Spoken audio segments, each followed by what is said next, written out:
Sir ನಮಸ್ಕಾರ ವೀಕ್ಷಕರೇ, ನಾನು ನಿಮ್ಮ ಲಿಖಿತ. ಸೊ ಇವತ್ತಿನ ವಿಡಿಯೋದಲ್ಲಿ ನಾವು ಮಕ್ಕಳು ಯೂಸ್ ಮಾಡುವಂಥ ಡೈಪರ್ಸ್ನ ಬಗ್ಗೆ ಮಾತಾಡೋಣ. ಸೊ ಮಕ್ಕಳಿಗೆ ಇತ್ತೀಚಿನ ದಿನಗಳಲ್ಲಿ ಅವರಿಗೆ ಪೇರೆಂಟ್ಸಿಗೆ ಕಂಫರ್ಟೇಬಲ್ ಆಗಲಿ ಅಂತ 24x7 ಏನು ಮಾಡ್ತಾರೆ ಅಂದರೆ ಡೈಪರ್ಸ್ನ ಯೂಸ್ ಮಾಡ್ತಾರೆ. ಸೊ ನಿಮಗೆ ಅನಿಸುತ್ತಾ ಯೂಸ್ ಮಾಡುವಂಥ ಡೈಪರ್ಸ್ ಕೆಮಿಕಲ್ ಫ್ರೀ ಇದೆ ಅಂತ, ಅದರಲ್ಲಿ ಯಾವುದೇ ಒಂದು ಹಾರ್ಮ್ಫುಲ್ ಕೆಮಿಕಲ್ಸ್ ಇರಲ್ಲ ಅಂತ? ಸೊ ಇಷ್ಟು ಬೇಗನೆ ಮಕ್ಕಳು ಅಂತ ಕೆಮಿಕಲ್ಸಿಗೆ ಎಕ್ಸ್ಪೋಸ್ ಆಗೋದು ನಿಮಗೆ ಸರಿ ಅನಿಸುತ್ತಾ? ನೀವು ಹೇಳಿ. ಸೊ ಈವನ್ ಈಗ ಎಸ್ಪೆಷಲಿ ಗರ್ಲ್ಸ್ ಸಮ್ಟೈಮ್ಸ್ ಪೀರಿಯಡ್ಸ್ ಆದಾಗ ಕಂಟಿನ್ಯೂಸ್ ಆಗಿ ಒಂದು 3-4 ಡೇಸ್ ಅವ್ರು ಏನಾದರೂ ಪ್ಯಾಡ್ನ ಯೂಸ್ ಮಾಡಿದ್ರೆ ಅವ್ರಿಗೆ ಅದು ಅನ್ಕಂಫರ್ಟೇಬಲ್ ಆಗುತ್ತೆ. ಅಂಥದ್ರಲ್ಲಿ ಮಕ್ಕಳು ತಿಂಗಳುಗಟ್ಟಲೆ ವರ್ಷಗಟ್ಟಲೆ ಎಲ್ಲ ಡೈಪರ್ಸ್ನ ಯೂಸ್ ಮಾಡಿದ್ರೆ ಅದು ಅವರಿಗೆ ಕಂಫರ್ಟೇಬಲ್ ಅನಿಸುತ್ತಾ? ಅದು ಕೆಮಿಕಲ್ಸ್ ಇರುವಂಥ ಡೈಪರ್ಸ್ನೆಲ್ಲ ಯೂಸ್ ಮಾಡಿದ್ರೆ ಅದು ಕಂಫರ್ಟೇಬಲ್ ಅನಿಸುತ್ತಾ? ನಿಜವಾಗ್ಲೂ ಕಂಫರ್ಟೇಬಲ್ ಅನಿಸಲ್ಲ. ಸೊ ರ್ಯಾಷಸ್ಗಳಾಗುತ್ತೆ. ಆ ರ್ಯಾಷಸ್ಗಳನ್ನ ಸರಿ ಮಾಡೋದಕ್ಕೆ ಅಂತ ರ್ಯಾಷಸ್ ಕ್ರೀಮ್ಗಳು ಹಚ್ಬೇಕಾಗುತ್ತೆ. ಆ ರ್ಯಾಷಸ್ ಕ್ರೀಮ್ಗಳಲ್ಲೂ ಮತ್ತೆ ಕೆಮಿಕಲ್ಸು. ಇಷ್ಟು ಬೇಗ ಮಕ್ಕಳು ಅಷ್ಟೊಂದು ಕೆಮಿಕಲ್ಸಿಗೆ ಎಕ್ಸ್ಪೋಸ್ ಆಗೋದು ಸರಿನಾ?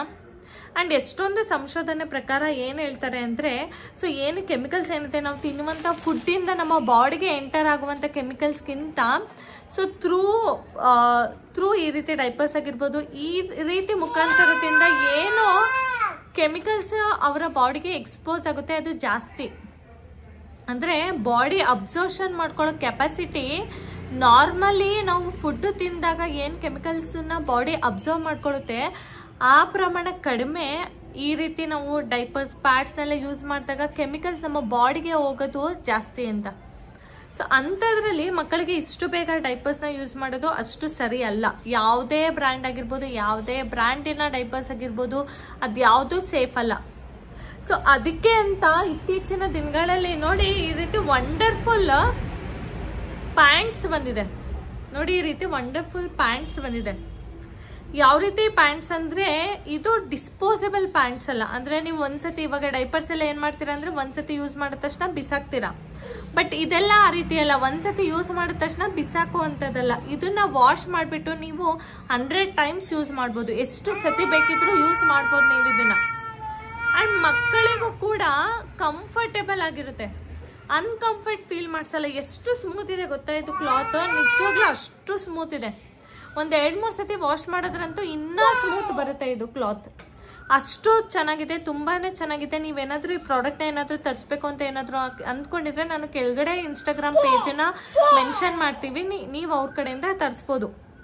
ನಾನು ತುಂಬಾ ತರಿಸಿದ್ದೀನಿ ನೋಡಿ, ಬಹಳಷ್ಟು ತರಿಸಿದ್ದೀನಿ. 1 2 3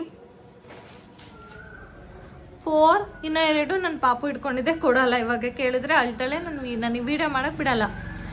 ಸೊ ಟೋಟಲಿ ನಾನು 6 ತರಿಸಿದ್ದೀನಿ. ತುಂಬ ಅಂದರೆ ತುಂಬಾ ಚೆನ್ನಾಗಿದೆ. ಅಷ್ಟು ಸ್ಮೂತ್ ಇದೆ.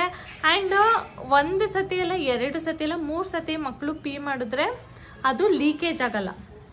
ಎಷ್ಟು ಹಾಕಿದ್ರು ಕೂಡ, ಅಂದರೆ ಎಷ್ಟು ಕ್ವಾಂಟಿಟಿ, ಒಂದು 3 ಸತಿ ಮಾಡಿದ್ರು ಕೂಡ ಲೀಕೇಜ್ ಆಗಲ್ಲ. ಸೊ ಒಂದು ದಿನಕ್ಕೆ ಮ್ಯಾಕ್ಸಿಮಮ್ ನೀವು 3 ಯೂಸ್ ಮಾಡ್ಬೋದು. 3 ಆರಾಮಾಗಿ ಯೂಸ್ ಮಾಡ್ಬೋದು. ಮತ್ತೆ ಇದನ್ನು ವಾಶ್ ಮಾಡಿಬಿಟ್ಟು ನೀವು ಮತ್ತೆ ಯೂಸ್ ಮಾಡ್ಬೋದು. ಸೊ ನಿಮಗೇನಾದರೂ ಈ ಪ್ರಾಡಕ್ಟ್ ಬೇಕು ಅಂದರೆ ನಾನು ಕೆಳಗಡೆ ಡಿಸ್ಕ್ರಿಪ್ಷನಲ್ಲಿ ಹಾಕಿರ್ತೀನಿ, ಅವರ ಪೇಜನ್ನ ಮೆನ್ಷನ್ ಮಾಡಿರ್ತೀನಿ. ನೀವು ಈ ಪ್ರಾಡಕ್ಟ್ನ ತರಿಸ್ಕೋಬೋದು. ಓಕೆ, ಬಹಳ ಚೆನ್ನಾಗಿದೆ ಅಂದ್ಕೋಬೋದು. ಮಕ್ಕಳಿಗೆ ಅನ್ಕಂಫರ್ಟ್ ಫೀಲ್ ಆಗಲ್ಲ, ಇರಿಟೇಟ್ ಆಗಲ್ಲ. ಆ್ಯಂಡ್ ನನ್ನ ಮಗಳಂತೂ ಎಲ್ಲದನ್ನೂ ಇಟ್ಕೊಂಡಿದ್ದಾಳೆ, ಒಂದು ಕೊಡ್ತಾ ಇಲ್ಲ. ನೋಡಿ ನಿಮಗೆ ತೋರಿಸ್ತೀನಿ, ಎಲ್ಲದನ್ನೂ ಇಟ್ಕೊಂಡಿದ್ದಾಳೆ. ಅಷ್ಟು ಅವಳಿಗೂ ಕೂಡ ಅಷ್ಟು ಕಂಫರ್ಟೇಬಲ್ ಫೀಲ್ ಆಗಿದೆ. ಅವಳಿಗೂ ಕೂಡ ಅಷ್ಟೊಂದು ಇಷ್ಟ ಆಗಿದೆ. ಸೊ ನೀವು ಕೂಡ ಈಗಲೇ ಇಷ್ಟು ಬೇಗ ಚಿಕ್ಕ ವಯಸ್ಸಿಗೆ ಮಕ್ಕಳಿಗೆ ಡೈಪರ್ಸ್ನೆಲ್ಲ ಯೂಸ್ ಮಾಡೋದಕ್ಕೆ ಹೋಗಬೇಡಿ. ಅದ್ರ ಬದಲು ಈ ರೀತಿ ಪ್ಯಾಂಟೀಸ್ನ ಯೂಸ್ ಮಾಡಿ ರೆಗ್ಯುಲರ್ ಆಗಿ ನೀವು, ಅಂದರೆ ರೆಗ್ಯುಲರ್ ಆಗಿ ಪ್ರತಿದಿನ ಡೈಪರ್ಸ್ನ ಯೂಸ್ ಮಾಡೋ ಬದಲು ಪ್ರತಿದಿನ ಈ ರೀತಿ ಪ್ಯಾಂಟೀಸ್ನ ಯೂಸ್ ಮಾಡಿ. ಸೊ ಇದರ ಎಫೆಕ್ಟ್ ಇವಾಗ ಗೊತ್ತಾಗಲ್ಲ, ಲಾಂಗ್ ಟರ್ಮ್ ಎಫೆಕ್ಟ್ ಗೊತ್ತಾಗುತ್ತೆ. ಸೊ ಎಲ್ಲಿವರೆಗೂ ಅಂದರೆ ಒಂದು ಪ್ರಾಡಕ್ಟ್ ಆಗಿರ್ಬೋದು, ಆ ಪ್ರಾಡಕ್ಟಿನ ಎಕ್ಸ್ಪೋಷನ್ ಎಲ್ಲಿವರೆಗೂ ಆಗಲ್ಲ.